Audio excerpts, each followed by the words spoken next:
Hello, I'm Brendan Riley. Welcome to Pick Up and Deliver, a new podcast from Rattlebox Games in which I pick up my audio recorder when I get off the train and I deliver you a good podcast while I walk home. I know it's a terrible title, but it's going to be great.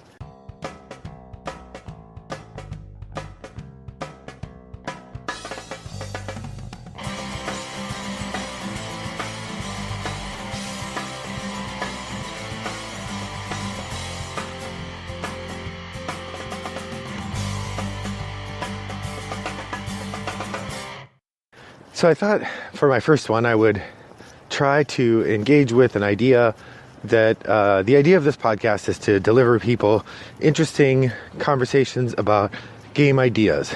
So let's say that you're not experienced as a gamer and maybe you're trying to figure out how things work. One of the things I'm going to do on this irregularly scheduled podcast is to explain game terms or game ideas that you may not have encountered. Hopefully I'll do this in a way that'll be enjoyable for people who have encountered lots of games. But when I'm doing these segments, we'll call it the start space. It's meant for people who are just getting into the hobby. So I thought today we would talk about one of the great terms that you encounter when you first start hobby board gaming, Euro and Ameritrash. Now, I would say, to start off, these terms are much less relevant now than they were, say, 10 years ago. So I'm going to talk about them 10 years ago. In 2007, the board game craze was well underway.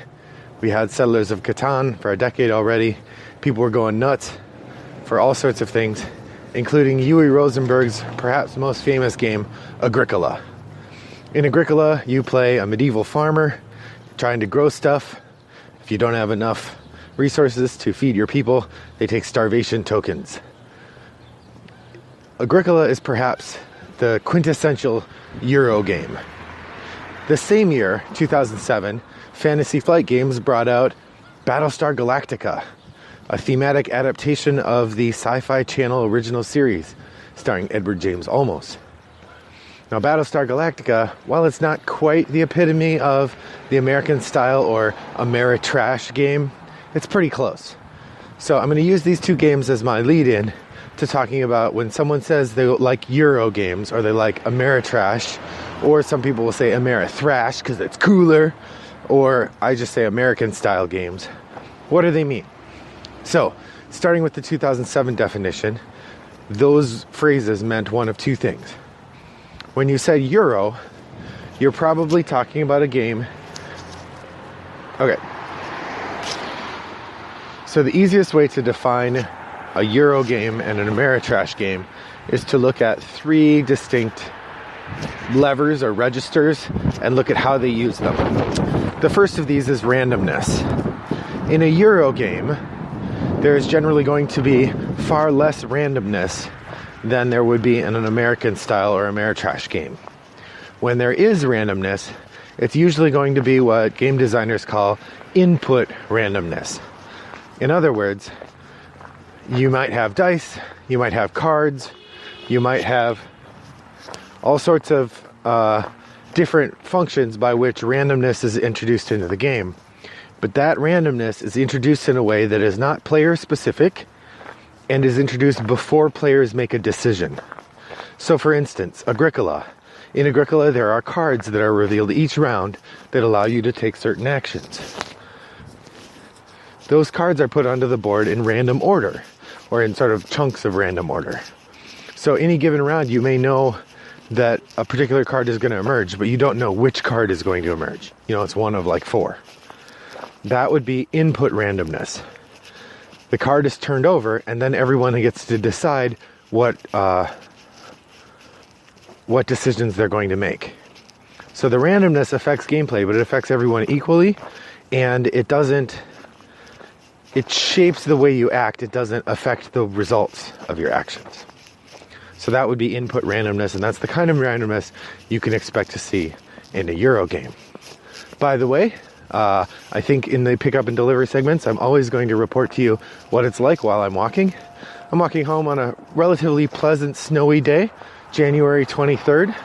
I live in the suburbs of Chicago.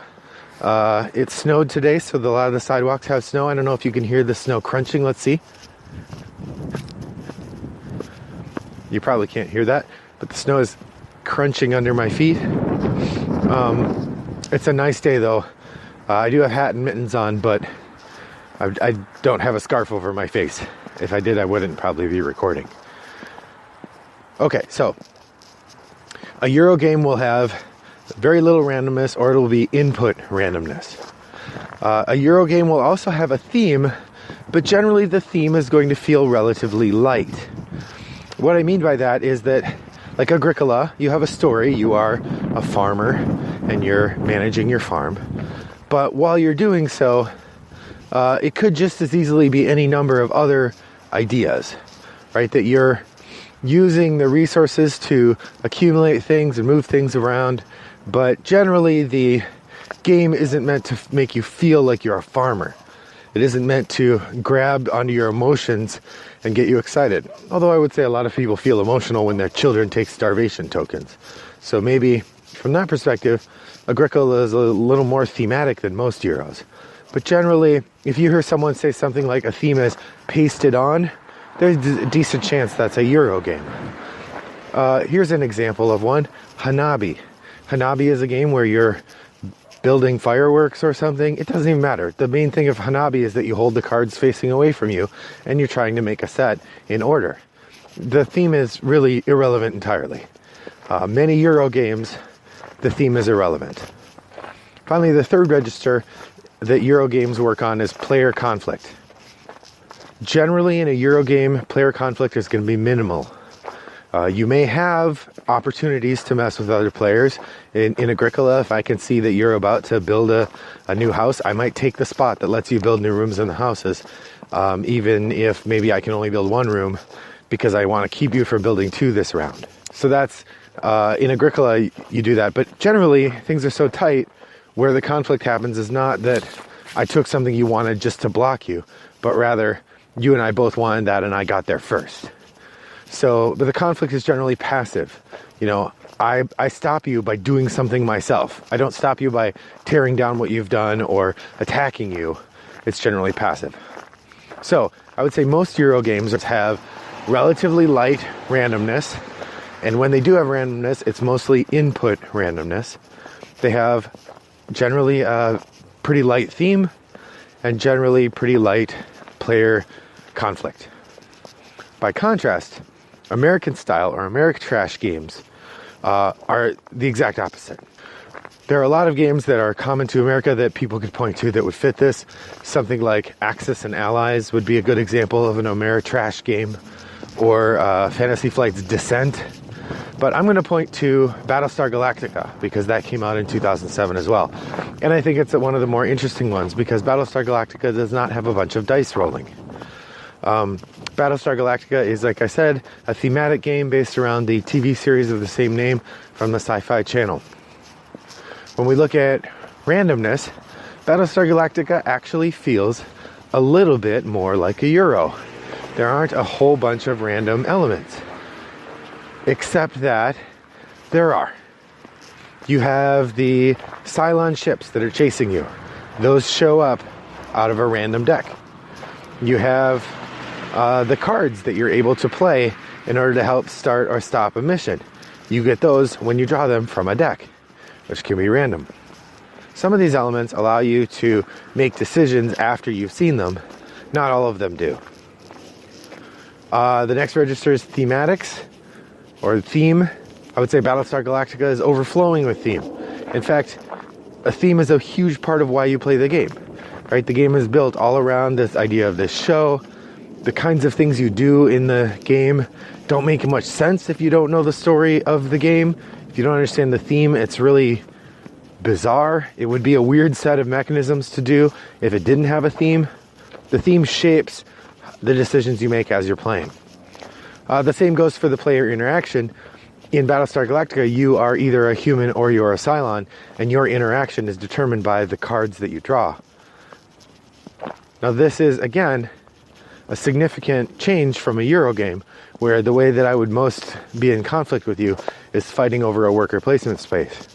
In Battlestar Galactica, we're in combat because I'm secretly a traitor and I'm trying to disrupt your activities. And there are lots of opportunities for you and I to get in arguments and for us to, for you to throw me in the brig or for me to sabotage your mission. So Battlestar Galactica, while it might not use a lot of roll to resolve or output randomness, by which I mean in Axis and Allies, for instance, if you wanted to move some troops, or in Descent, if you want to attack a creature, you say, I'm going to attack the creature, then you roll some dice, and the dice determine how well you did. So in games like that, you could do everything right. You could get all of your ducks in a row, and you could still roll badly and get nothing.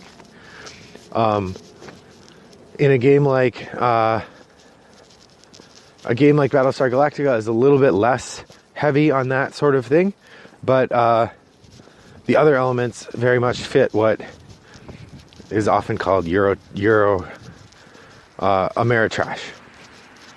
So like I said, these distinctions are far less relevant now in the current state of the modern hobby board game, which is early 2018, as they were a decade ago when Agricola and Battlestar Galactica were all the rage.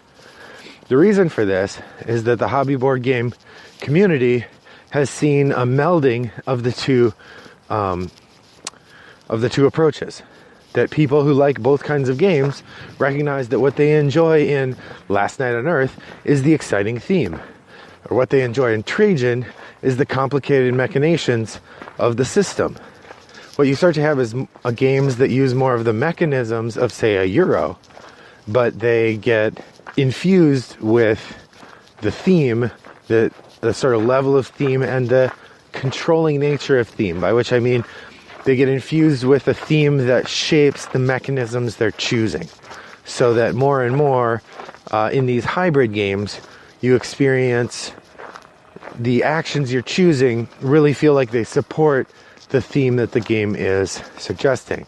And again, I think one of the hallmarks of an American style game is that if you take away the theme, do the choices that you get to make from a mechanical standpoint make any sense? And I would say with a lot of these hybrid games, they start to not make sense.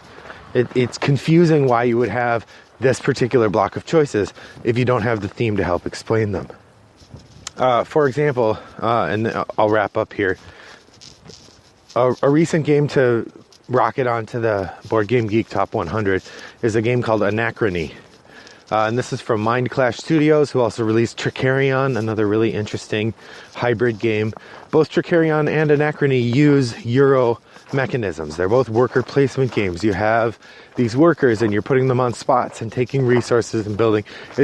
In the abstract, it sounds very much like Agricola or any of the later descendants of the worker placement genre. But at the same time, both Anachrony and Tricarion have very complex interactions with their resources that are described for the reader or the player, as having to do with the choices you're making in the story. That if your character is doing X or Y, if your character is trying to get resources from the future, then you have this research and you have this extra scientist who can only do this one thing or another, and later you'll have to put that scientist back into the past.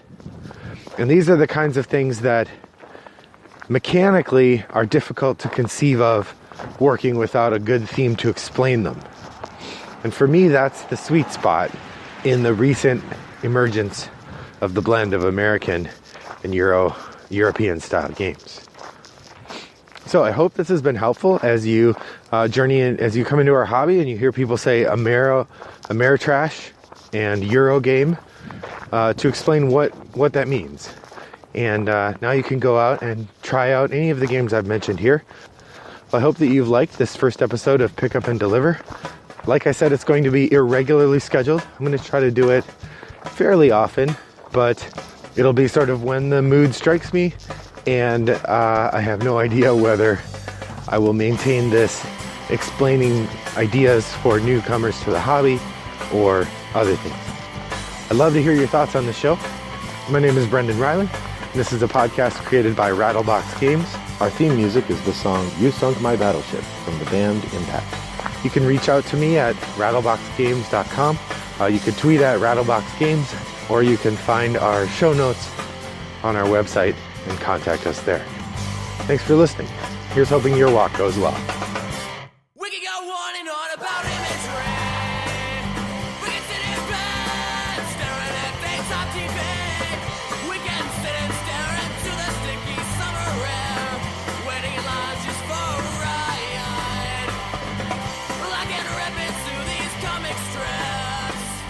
I can get your eyes with powdered water drips. Brought to you by Rattlebox Games.